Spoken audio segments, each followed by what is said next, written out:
Hey everybody, this is Tracy here with another edition of A View from Tracy's Point, and we are here to talk about a motion that was filed on behalf of Mr. RKelly in his case in the Eastern District of New York. It appears that the defense team is once again requesting bond for Mr. Kelly. At this point, they're requesting temporary release and or accommodations to allow them to prepare for his trial, which starts on August 9th, 2021. And so this motion is 12 pages long. This is a very long video, but it is worth you taking the time to listen to it. Listen all the way to the end, because they are going to share some information in this motion that some of us already knew, some of us already suspected, and some of it is just going to be jaw-dropping. I know it's long, but please listen through the entire video so you can get a full understanding of what is going on and what RKelly has been through over the last 2 years. And I'm going to give you like a little brief overview of what he's talking about, and then I'll go into the actual specifics of the motion. And so he basically reflects back on the Court of Appeals ruling, even though they denied to give Mr. Kelly a bond back in, what was it, like November or December? I can't remember the dates. It was last year sometime. Actually, I think it was probably more around summertime, maybe. Not sure, but in any event, his case did go to the Second Circuit of Appeals.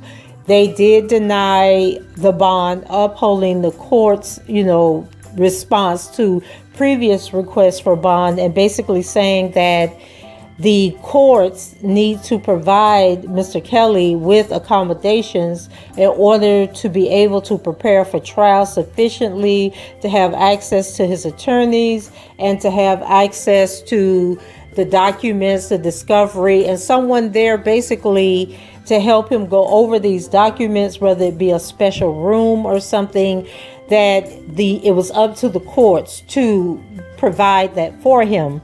So in this motion, Mr. Farinella is basically saying that that has not taken place. And so at this point, they would like for Mr. Kelly to be temporarily released so that he can prepare for his case, or that they provide these accommodations, which he feels is going to be difficult because at the Brooklyn MDC, where Mr. Kelly is currently being housed, they have to quarantine. So every time they go out and meet with someone from the outside, they then have to quarantine. And so that is going to cause problems with them trying to help him prepare for his case. And so he opens up the motion or the letter to Judge Donnelly saying, respectfully submit this letter as Mr. Kelly's emergency motion for temporary release and or accommodations for preparation of his defense for his trial, now scheduled to begin on August 9, 2021.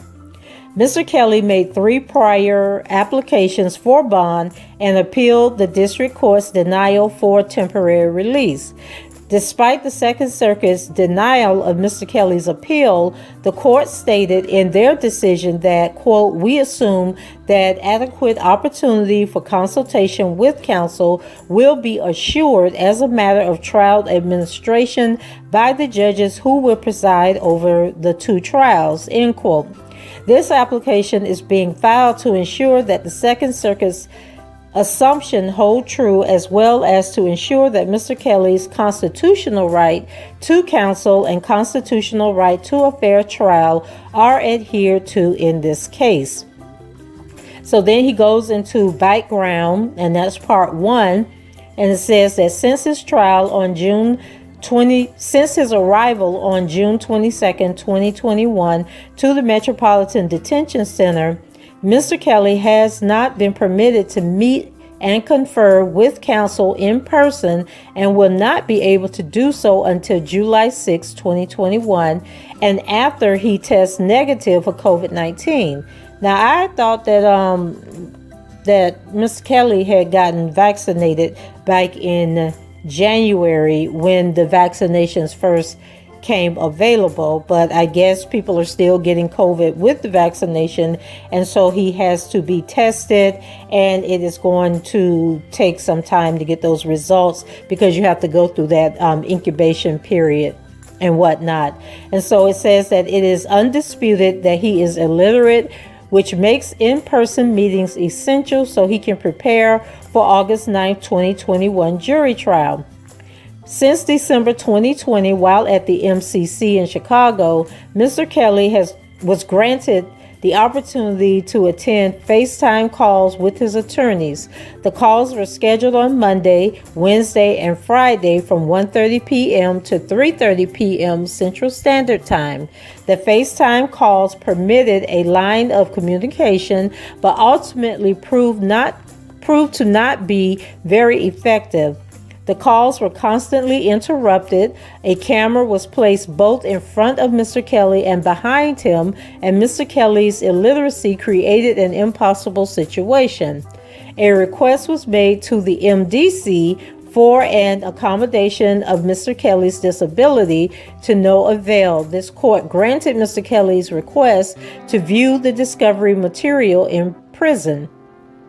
And so I'm not sure if he's getting these abbreviations mixed up because the MCC is Chicago, the MDC is in Brooklyn, and so he's saying that a request was made to the MDC for an accommodation of Mr. Kelly's disability to no avail, but he hasn't been at the MDC long enough for them to make the accommodation, because I believe he arrived last week, like the middle of last week. So I'm not sure if he's referring to Chicago or Brooklyn when he says MDC. And so he goes on to say, on August 8th, 2019, a stipulation and protective order was entered regarding the discovery materials in order for Mr. Kelly to be able to assist his counsel. The court allowed for one single copy to be given to Mr. Kelly along with a number of CDs. As of the date of this motion, after several requests by Mr. Kelly, the lead attorney at the time has not produced anything for Mr. Kelly's review. Did y'all hear that? So Steve Greenberg has not provided him with any of the discovery that has been turned over to the defense in this case. So he doesn't even know what information the government has to support the charges that they have against him. So I'm going to read that once again. He says, as of the date of this motion, which was today, after several requests by Mr. Kelly, the lead attorney at the time, which would be Steve Greenberg, right, has not produced anything for Mr. Kelly's review. Although Mr. Kelly has literacy issues, he indicated that he would rather struggle through it than not have it at all. And so even though he said he would deal with whatever, get help probably, because, there's a lot of people in jail that are quite intelligent that probably could have helped him read through the documents, but he never received them. So it says, given the current circumstances that exist, Mr. Kelly in the special housing unit, he has Unity, but I think that's supposed to be unit, SHU is how it would be referred to throughout the document. The lack of meaningful communications with Mr. Kelly while he is in prison and Mr. Kelly's inability to assist in his defense, the only assurance that Mr. Kelly will be prepared for his trial in August is if he is granted immediate pretrial release. So part 2, the lack of ability to communicate with Mr. Kelly is the header. And it says phone calls between inmates and their lawyers are an essential part of preparing an inmate for trial. Due to the fact that Mr. Kelly is in the SHU, access to him via phone has remained difficult and impractical when it comes to discussing certain legal strategies in order to properly prepare for trial. There is little preparation that can be done when Mr. Kelly calls counsel from a shower wait a minute, excuse me, let me back up. There is little preparation that can be done when Mr. Kelly calls counsel from a shower and has to talk through a slit in the door.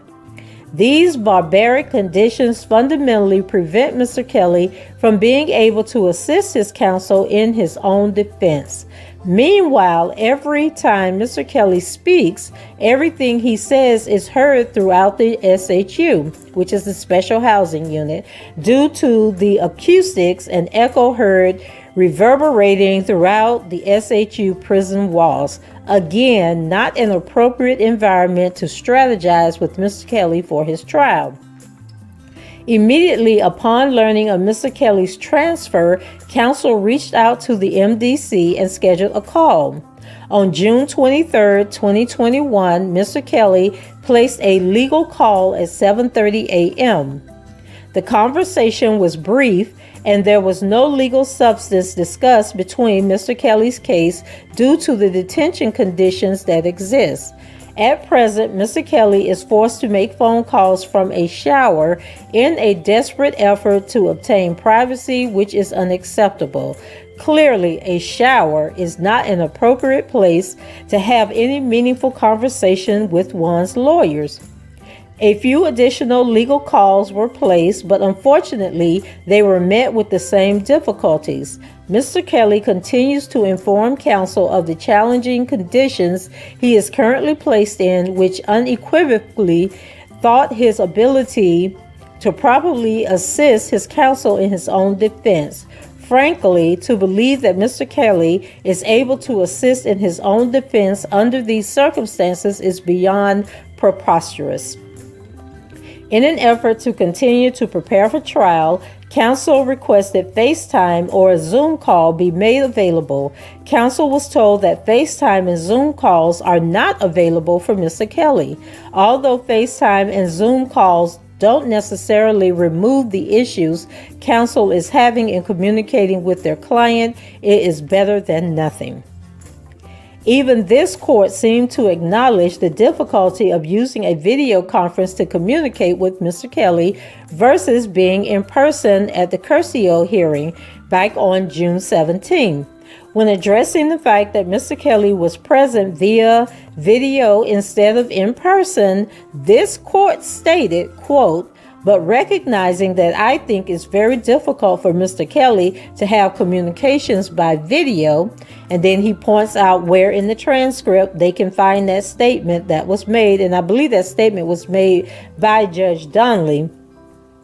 And it says that this court went on to say, when referring to the importance of an independent attorney meeting face-to-face with Mr. Kelly if he so choose, quote, "I think it's an important enough subject that I want to make sure that Mr. Kelly has absolute clarity on what the issues are and what the potential conflicts may be," and then once again points out where that statement is found in the transcript. It says, "This supports the defense's argument that it is close to impossible to legitimately prepare for a trial only having access to their client via phone and or video, especially when the client has literacy issues.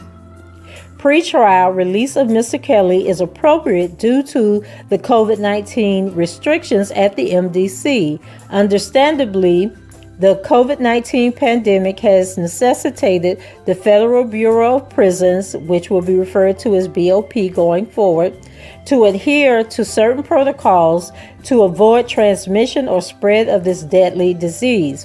The requirements imposed by the MDC/BOP regarding quarantine and visitation have undoubtedly created unforeseen delays and a heightened feeling of unrest when it comes to preparing for Mr. Kelly's trial. Understanding that certain COVID-19 quarantine restrictions are required to be followed by the MDC, such restrictions have impeded counsel's ability to have any meaningful conversations or face-to-face conversations with Mr. Kelly. Both are necessary in order to review the hundreds of thousands of pages of material which dates back for decades. Without the ability to sit down face-to-face for long extended periods of time and review strategy and the like, preparing for Mr. Kelly's trial is an impossible task. Per the MDC, Mr. Kelly must quarantine every time he leaves the MDC and returns. Since Mr. Kelly has been ordered to appear in person for the continuation of the Curcio hearing, date to be determined, Mr. Kelly is presumed to have to quarantine after he goes to court, again leaving no direct access to Mr. Kelly and or his counsel. And I think it's interesting that they postponed that Curcio hearing, considering it is directly related to his legal counsel. And so we're getting closer and closer. Basically, the trial is 1 month away. He has not had the ability to prepare for the trial, and his legal representation is basically in limbo as all of this drags out. And it just seems to me that even if this case goes to trial, they are setting themselves up for an immediate appeal in the event that he is found guilty. And so they need to delay the trial, and they need to give him bond so he can meet with his attorneys. So it says Mr. Kelly is set to start trial in approximately 1 month. At the moment, he is awaiting the completion of a Curcio hearing and a motion to withdraw by 2 of Mr. Kelly's defense counsel after being terminated by the client, and given the fact that the Curcio hearing may not be completed until late, you hear this, guys, late July 2021. Coupled with the quarantine restrictions that continue to create impossible situations for counsel to engage the client for purposes of his assistance in his own defense, a motion for pretrial release and or accommodations for Mr. Kelly is certainly ripe. This request is crucial to guarantee Mr. Kelly's constitutional rights are protected. In the event pretrial release is not possible, given the conditions in place and the time lost, the trial date proceeding on August 9, 2021 is at risk. Part 3. Request for Mr. Kelly's temporary release under 18 U.S.C. 3142I. A. The right to access counsel and assist in Mr. Kelly's defense. This court has the authority to grant Mr. Kelly temporary relief pursuant to United States Code 183142I. The language reads that the court, quote, may permit the detainee's temporary release to the extent that the judicial officer determines such a release to be necessary, underscores the discriminatory nature of relief under the subsection. The statute goes on to say the judicial officer may, by subsequent order, permit the temporary release of the person in custody of a United States Marshal or another appropriate person to the extent that the judicial officer determines such release to be necessary for preparation of the person's defense or for another compelling reason. United States versus Chandler, 2020, U.S. District. Then it goes on, and that was a case from 2020. Further, the court held the right to consult with legal counsel about being released on bond, entering a plea, negotiating and accepting a plea agreement, going to trial, testifying at trial, locating trial witnesses, and other decisions confronting the detained suspect whose innocence is presumed is a right inextricably linked to the legitimacy of our criminal justice system. And then they go off and list several court cases that set precedents on this matter. And one in particular said, in our society, liberty is the norm, and detention prior to trial or without trial is the carefully limited exception. These seemingly simple thoughts, that an individual is presumed innocent, that an individual should not be incarcerated until he has his day in court, and that no matter how damning the allegations against a defendant appear, he is entitled to a fair fight with adequate preparation, should be considered by this court in determining the release of Mr. Kelly from prison prior to his scheduled jury trial date.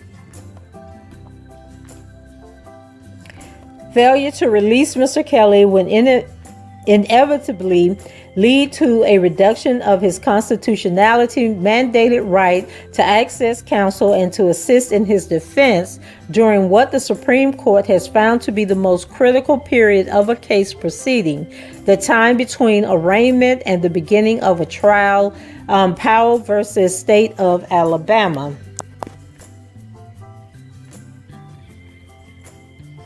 The Bail Reform Act included a provision that would allow a judicial officer to permit the temporary release of a detainee if the judicial officer determines the release to be necessary for preparation of the person's defense or for another compelling reason. Several federal courts Several federal courts have discussed the burden incarceration has on a defendant's ability to assist in their defense. The court in U.S. versus Vida reasoned that a defendant released on bail is available 24 hours a day to assist in their trial preparation, track down evidentiary leads, and provide key factual details in drafting motions and negotiations. U.S. versus Vida, and it goes on Barker versus Wingo. Not to mention, the defendant may be the only person that is able to identify, explain, and help his attorney to understand the evidence and his defense. The court in Vida went on to note that the quality of the detainee's legal defense is likely to diminish drastically the longer he or she is incarcerated. Now, here we are a month before trial is supposed to start, and this man has nothing. It doesn't seem like anything has been investigated, anything has been checked out, that they have talked to any witnesses, have done any investigation on the alleged accusers. It doesn't appear that any of that has taken place. So how in the world are they expected to take this to trial in a month if they haven't even been able to go over the discovery with him? And did Steve Greenberg have this planned all along, that he just was going to sit there and do nothing and just let the clock tick out, and then a month before trial decide he wants to leave the case in hopes that that will give them a continuous? Like, was this all strategy? Because he, at this point, if he is really this incompetent, he needs to be disbarred. He should not be anybody's attorney if this is how he is handling his clients. So it goes on to say that temporary release with stringent conditions is not uncommon, which is demonstrated in U.S. versus Avenatti. Okay, they're using Michael Avenatti, who just been delaying, taking his butt to jail. And I think that the judge in Michael Avenatti's Nike case said that July 9th, I think something is going to happen on July 9th, but Michael Avenatti can no longer extend the time or extend his sentencing, that the sentencing has to take place and that he needs to go back to jail, that they're not going to do any more continuances in that case. So anyway, it says that demonstrated in U.S. versus Avenatti, where the district court determined conditions for release of a defendant who was detained because he violated the condition of bail that were set at his arraignment after he was subsequently found guilty of multiple felonies. Additionally, the court released the defendant so he could meet with his counsel and prepare for the two impending trials, and doing so under the current conditions would have made that impossible. The court clearly stated this order does not withdraw, is not in derogation of, and does not conflict with the court's prior finding and the Ninth Circuit's affirmance of this court's finding that there is probable cause to believe that defendant committed state and federal crimes while on pretrial release. That defendant is a danger to the community, and that defendant failed to rebuke the presumption that no condition or combination of conditions will assure the safety of the community. See United States versus Avenatti. The request for release is the only option left that would ensure Mr. Kelly would be ready for trial. Unlike Avenatti, Mr. Kelly has not been found guilty of multiple felonies, which sentences could carry a significant amount of time, but like Mr. Kelly, has multiple cases that contain an enormous number of documents, which requires hours of in-person consultation. Avenatti, a lawyer, has experience in litigation, and even with meeting with his lawyers, has complained about the difficulty of preparing for trial while detained. Turning to Mr. Kelly, significant time has been lost of his transfer. He has significant learning disabilities, and given the complex nature of the case, needs to review and discuss the discovery with his counsel, which cannot be met now or even after his quarantine ends. Although prior to this motion, Mr. Kelly has been denied pretrial release on at least 3 occasions due to the fact that counsel at the time failed to show the court compelling reasons for pretrial release. This motion is riddled with compelling reasons given the current circumstances. The court has consistently found that, quote, no condition or combination of conditions will reasonably assure Mr. Kelly's appearance as required and the safety of any other person and the community. Since the last bond argument on May 15, 2020, there have been a number of significant changes in Mr. Kelly's circumstances. So what do you guys think about them using Avenatti's case? Avenatti, who got all this started, cahooting with them parents to bring these charges, and with the whole surviving RKelly, now they're using his case to support Robert Kelly getting out of jail on bond so that he can prepare for his case. And whether they believe that they're going to win this motion or not, I love the fact that they are definitely setting up for an appeal if this case goes forward and he's found guilty. Like, they are laying out already how they are going to appeal any verdict in this case.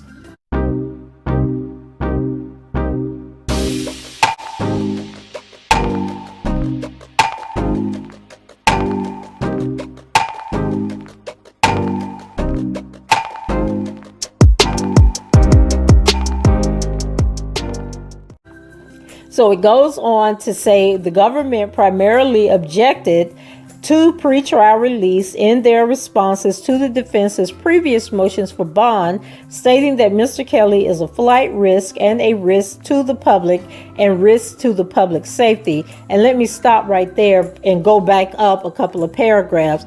So remember, they were supposed to have the Curcio hearing last week, I believe on the 25th, and they canceled that hearing and moved it out. I don't think they've set another date yet, or they may have set a date because there was another motion that I need to go back and look at that had to do with scheduling. But in any event, I'm assuming that they had to cancel that hearing because once he arrived at the MDC, he went under quarantine, so he wouldn't be able to go to that hearing, and the judge wanted him there in person.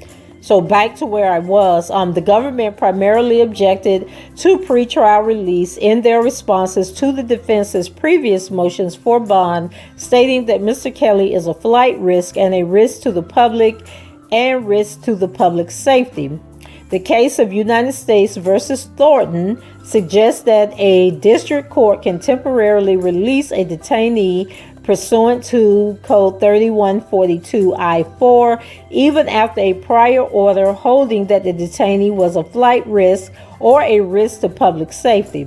Additionally, the court in United States versus Stevens held that United States Code 183142I4 constitutes a separate statutory ground for post-conviction release, and that defendants' inability to communicate regularly and effectively with counsel in light of the BOP's visitation policies satisfied requirements for release under 3142.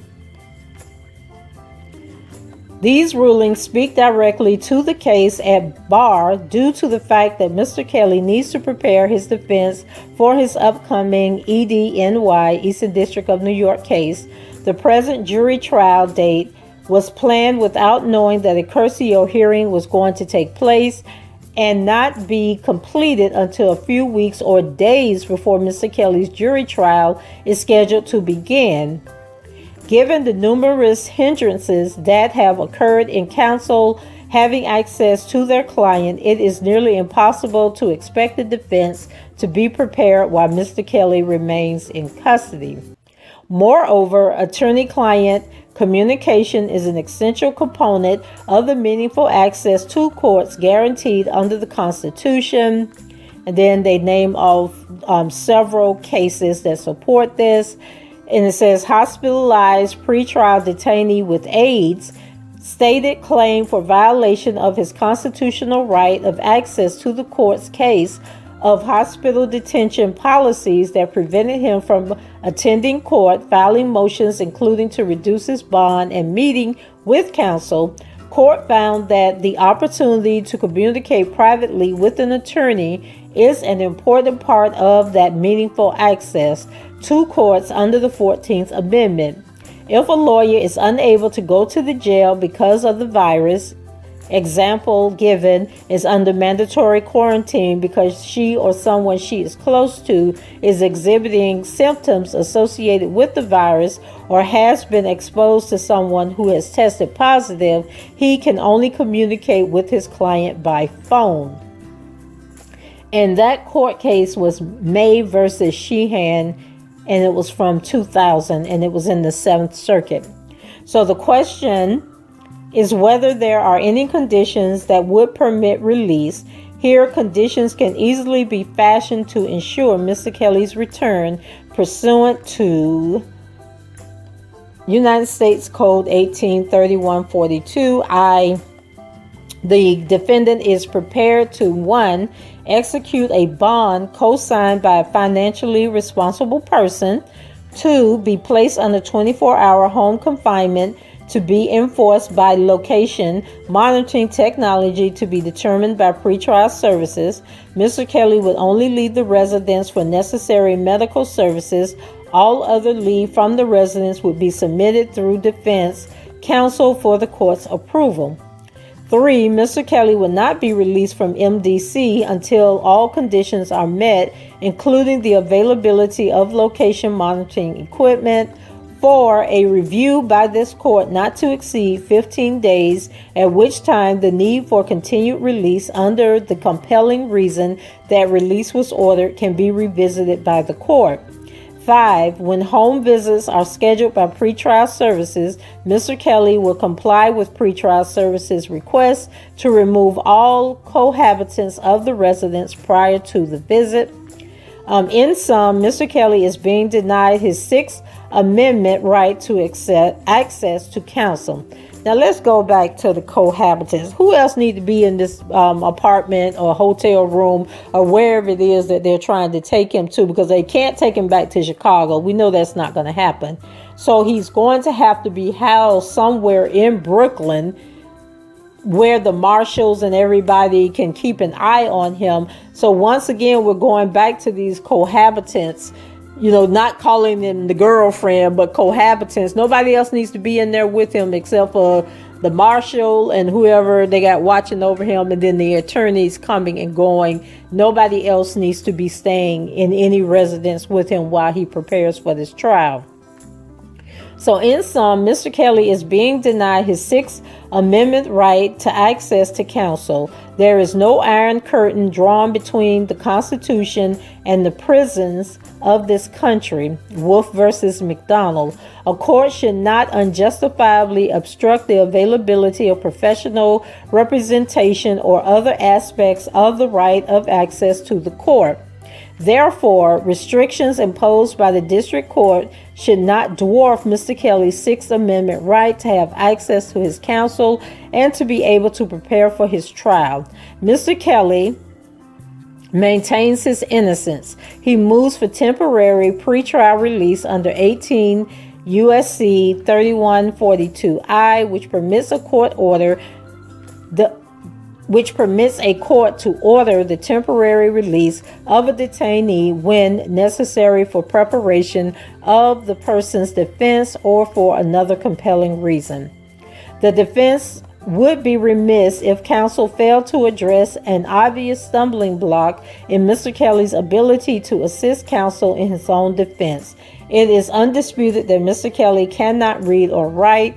Therefore, unlike most defendants, he cannot spend hours reading and reviewing the documents that are relevant to his case. He cannot make notes about those documents in order to share those thoughts at a later time with his counsel. He cannot meaningfully communicate in writing with his lawyers. He cannot refer to a dictionary, internet to look up legalese. He cannot effectively use the law library in prison, and he cannot meet face-to-face with his lawyers who can answer, explain, and obtain his feedback about the discovery materials. On February 4th, 2021, this court ordered that Mr. Kelly the ability to possess in a jail facility compact disc and single paper copy of the protected 3500 material and may review such material outside the presence of defense counsel or staff assisting such counsel. As a result of that order, Mr. Kelly requested of lead counsel numerous times to furnish him with this copy of the discovery 3500 material. The request fell on deaf ears. Not only did Mr. Kelly not receive a single paper copy from Mr. Greenberg, or which he could have tried to struggle through and has a right to have, Mr. Kelly never received the compact disc either. Mr. Kelly has not received a single piece of paper that is part of his discovery. All of his legal notes and paperwork are still at the MCC. He was not permitted to travel with anything. So let me sum that up. Steve Greenberg has not shared anything with Mr. Kelly. He has nothing. He doesn't know what any of this evidence is. And on top of that, anything that he had on him, he had to leave at the MCC. He wasn't permitted to bring any paperwork, any notes, or anything that he had of his own. He wasn't able to bring with him to Brooklyn. It's still at the MCC. So Mr. Kelly has essentially been cut out of the discovery and trial preparations process.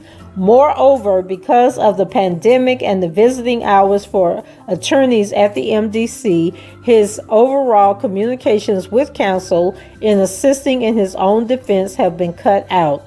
Now, both Mr. Kelly and counsel await what has amounted to sporadic and unpredictable times for a unpredictable times for a phone call. Given these types of limitations, it would be impractical to believe that Mr. Kelly will be able to assist counsel in fighting for his life. This is particularly troublesome as the means of those limited communications do not even possess the safeguards of confidentiality that are necessary to engage in meaningful attorney-client conversation. As stated above, when counsel had FaceTime visits with Mr. Kelly at the MCC, a camera was placed in clear view both behind and in front of Mr. Kelly as he spoke to counsel. This has caused all sorts of lack of confidence when it comes to attorney-client confidentiality. It was as though the attorney-client relationship had been completely ignored. It is just another stumbling block in the pursuit of justice for Mr. Kelly that cannot be untold. There is no denying that this is an extraordinary time and that the issue that ordinarily affect bail determination have to be viewed differently and more liberally. This is the time, if ever there was a time, where pretrial release should be granted based on the litany of compelling reasons presented to this court by the defense. Now is the time.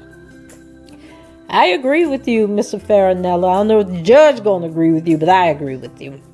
B, the COVID-19 required restriction at the MDC thwarted both Mr. Kelly and counsel from preparing for an August jury trial date. Not only is Mr. Kelly's constitutional right to assist his counsel in his defense being violated, but due to the COVID-19 pandemic, the required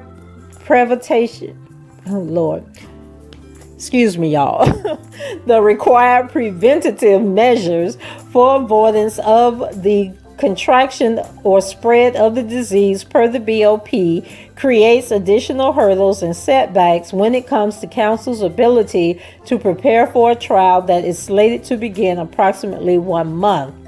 The COVID-19 virus is a potential life-threatening disease that inmates continue to need to be protected from contracting or spreading.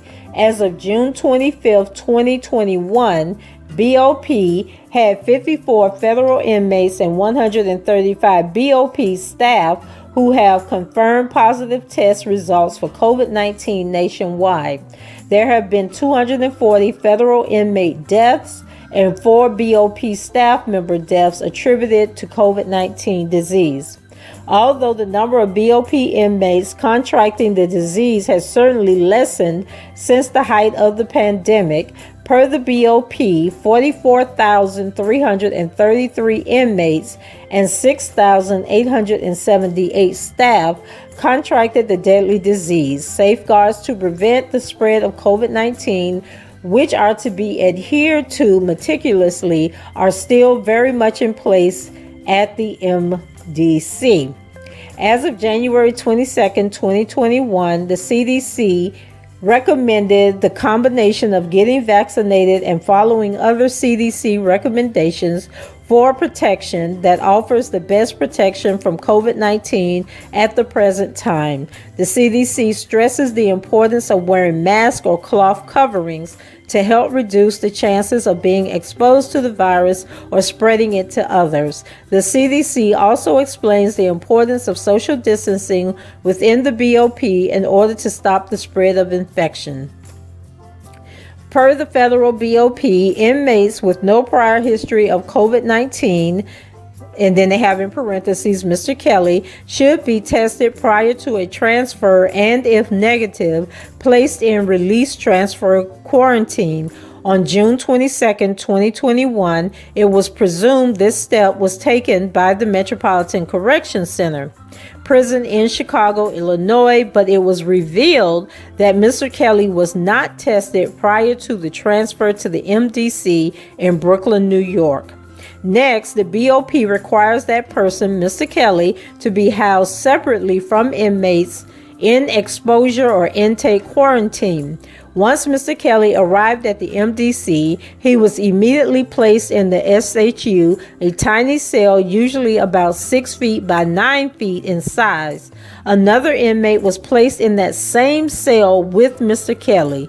That inmate entered Mr. Kelly's cell without wearing a mask. That inmate has never worn a mask while at the MDC.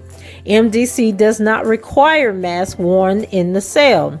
These facts are very concerning given the importance the BOP and the CDC have placed on wearing masks and social distancing.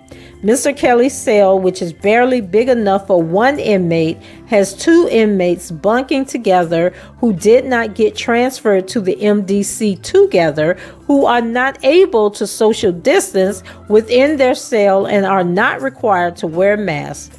Is they trying to get a man COVID? Like, I cannot believe this is taking, well, I can believe that this is taking place. I'm not going to pretend like I have much faith in the Bureau of Prisons, but this is crazy.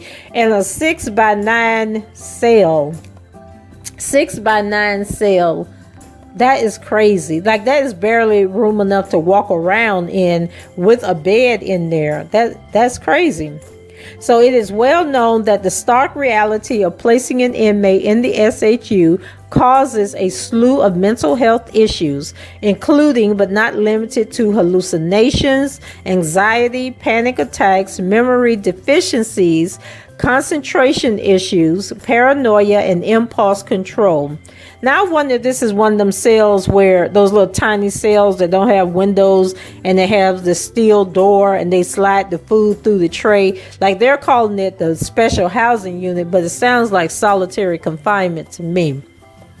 So it says, based on Mr. Kelly's placement in SHU, he is experiencing a number of those mental health issues.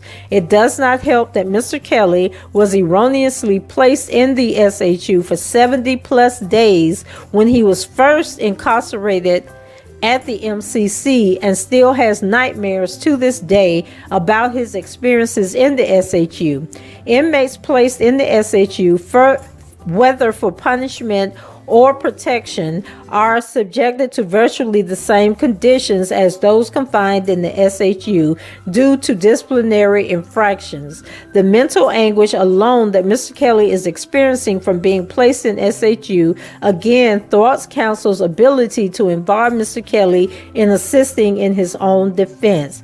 It's like they are like mentally torturing him on person, like trying to get him to break, or it's like a lot of this seems to be being done on purpose and intentionally to inflict mental harm on him, to get him to, I guess, go to him and say, guilty, I'm guilty, I'm guilty, just do whatever you're going to do. But on the other hand, I'm glad that he is standing firm, and although he's suffering mentally from it, they haven't broken his spirit. So Mr. Kelly's mental state plays a large role in his ability to assist his counsel in his defense. The appropriate mind frame necessary at this crucial time in his case to assist counsel in his defense cannot be accomplished given Mr. Kelly's current situation at the MDC. Even social distancing cannot take place in his cell, which simply heightens the risk of Mr. Kelly contracting a disease. This is just another insurmountable hurdle that Mr. Kelly faces if he remains in the MDC. During other bond hearings, several of the CDC guidelines were cited as reasoning for why Mr. Kelly did not deserve a bond, nor to be released under any circumstances. Since the previous bond motions, the CDC has broadened their guidelines when it comes to who is the most vulnerable to contracting COVID-19. In June 2021, the CDC indicated that adults of any age with certain medical conditions can be more likely to get severely ill from COVID-19. This eliminates the prior representations by the CDC that the group of people who were previously categorized as most at risk for contracting COVID-19 and getting severely ill from it were older adults, approximately 65 years old and up. Now, under the current CDC guidelines, Mr. Kelly, at the age of 54, with certain medical conditions contracted since he has been in prison, would be more likely to get seriously or severely ill from COVID-19 than perhaps a man of similar age and stature without the same medical conditions that Mr. Kelly continues to suffer from. The CDC broadened their list of potential medical conditions that could make a person more likely to get severely ill and or cause death from contracting COVID-19. Included in that list of potential medical conditions that increase the risk of getting COVID-19 is diabetes and chronic lung disease, including chronic obstructive pulmonary disease. While incarcerated, Mr. Kelly was diagnosed with both type 2 diabetes and tuberculosis. Oh my God. TB, a disease that causes bacteria to attack the lungs. Unfortunately for Mr. Kelly, his type 2 diabetes was never treated properly at the MCC. Months would go by without a nurse performing a blood sugar reading. Per proper health standards with type 2 diabetes, a person should take a blood sugar reading at least once a day. Due to Mr. Kelly's new diagnosis of type 2 diabetes, Mr. Kelly was told by the doctor at the MCC that he should start eating healthier. On July 10, 2020, the doctor from the MCC ordered that Mr. Kelly was to receive what's known as a heart and healthy diet meal. Mr. Kelly never received one heart and healthy diet meal. Wow. Past history of tuberculosis is an important risk factor of COPD, and tuberculosis is also common in COPD patients. Development of chronic airflow obstruction may be related to common risk factors of tuberculosis-associated lung damages. At the MCC, Mr. Kelly was given a proper round of medications to combat his TB, but Mr. Kelly remains vigilant in wanting to understand and be informed about his TB diagnosis, because although the TB germs become inactive, they remain alive in the body and can become active later. Even if there is a question about whether Mr. Kelly's diagnosis would lead him to be high risk or not, the trial courts have generally not required that a detainee actually be classified as high risk as a prerequisite to granting release from detention. Under 3142I, the question is whether release is necessary for the preparation of the person's defense or for another compelling reason. Accordingly, this court does not even need to reach the issue of how the COVID-19 pandemic is personally affecting Mr. Kelly's health in order to determine that release from custody is appropriate. Notably, while incarcerated at the MCC, Mr. Kelly begged counsel for an outside evaluation for both his mental and physical state from his days in the SHU, and since he contracted two very serious diseases. In January of 2021, both Mr. Leonard and Mr. Greenberg promised Mr. Kelly that they would have those services provided for him, with the understanding at the time that they would have to be via FaceTime. Mr. Leonard specifically took on the role of committing to making those visits happen for Mr. Kelly. After several reminders to Mr. Leonard by both Mr. Kelly and co-counsel, unfortunately for Mr. Kelly's well-being, neither Mr. Leonard nor the lead attorney, Mr. Greenberg, followed through with the client's important requests, which left Mr. Kelly in the dark about both his mental and physical state.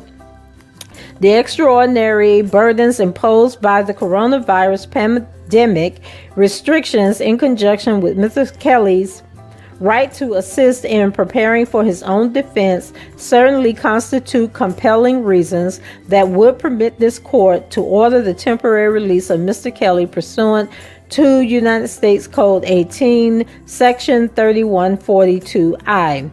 The obstacles the current public health crisis poses to the preparation of the defendant's defense constitute a compelling reason alone under USC 183142I. The circumstances as they exist now will continue to exist into the foreseeable future. The climate of the case as it stands now makes it impossible for not only Mr. Kelly to assist in the defense, but for his attorneys to appropriately prepare for his very quickly approaching jury trial. Mr. Kelly has received no assistance given the fact that he is illiterate and his difficulty reading and writing. 4. Conclusion. For the foregoing reasons, Mr. Kelly respectfully submits that he should be released to prepare his defense for the impending trial, now scheduled to begin on August 9th, 2021. Respectfully submitted, Thomas A. Farinella, Nicole Blank Becker, counsel for Robert S. Kelly. Now, this is very interesting on who signed off on this, because doesn't R. Kelly have a new attorney that's assisting now, the Devereaux Canick man? Is he a part of this motion that's taking place, or are they doing this like outside of whatever his role is going to be on the case?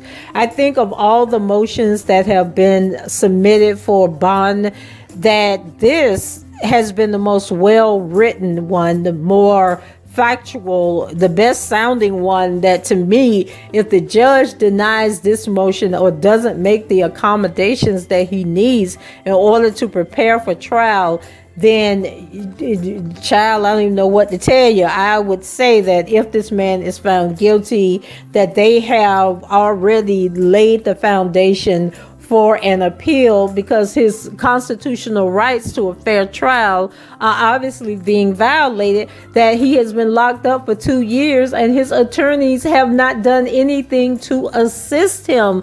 Like, this is crazy. I just cannot believe what I am reading. So before I get all emotional, y'all, let me go ahead and wrap this up. Go ahead, leave your comments. Let me know what you think about this. Like, this is just so crazy to me. Rate the video, subscribe to the channel if you haven't done so already. And I am sure that we will be talking about this some more in the very near future. So that's it for me, guys. I shall talk to you later. Bye-bye.